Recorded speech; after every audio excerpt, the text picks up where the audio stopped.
मतलब ये कि अगर बात एलिफ पर आ जाए तो उसके आगे तुम्हें कुछ भी दिखाई नहीं देता। तो ये बात है अजीजा अस्लाम बे, एलिफ को अपने घर की बहू बना लूं फिर तुम्हें बताऊंगा।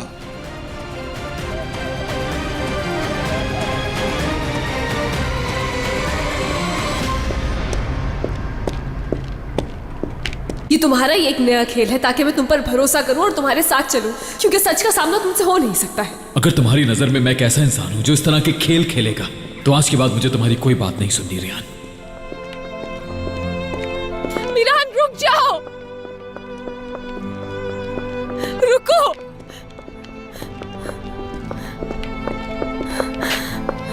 अपनी बात कहने का मौका भी नहीं दोगे? तुमने जो कहना था कह चुकी हो रियान, सिर्फ अपने अल्फाज के सहारे नहीं बल्कि अपनी आंखों से भी कह चुकी। अब मैं और कोई बात नहीं सुनना चाहता। मिरान, मगर मैं कहना चाहती हूँ मिरान, मैं माफी मांगना चाहती हूँ। तुम्हारा माफ करना जरूरी है मेरे लिए। प्लीज, मैं कसम खाती हूँ कि वो सब बातें मैंने अपने दिल से नहीं कही थी तुम्हें। मैं सच कह रही हूँ।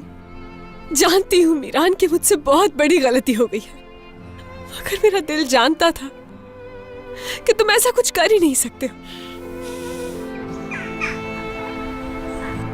मुश्किल लग रहा है ना? आसान नहीं है किसी को समझाना। समझा भी दो तो कोई फर्क नहीं पड़ता। मिरान, मैं कुछ कहूं तो खामोश रहो। मिरान, तुम्हारा जो दिल चाहे तुम कहती रहो मुझसे। मेरे पीछे मत आना, घर चली जाओ तुम।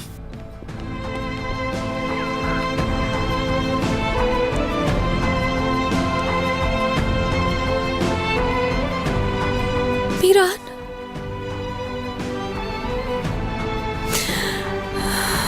क्या करूं?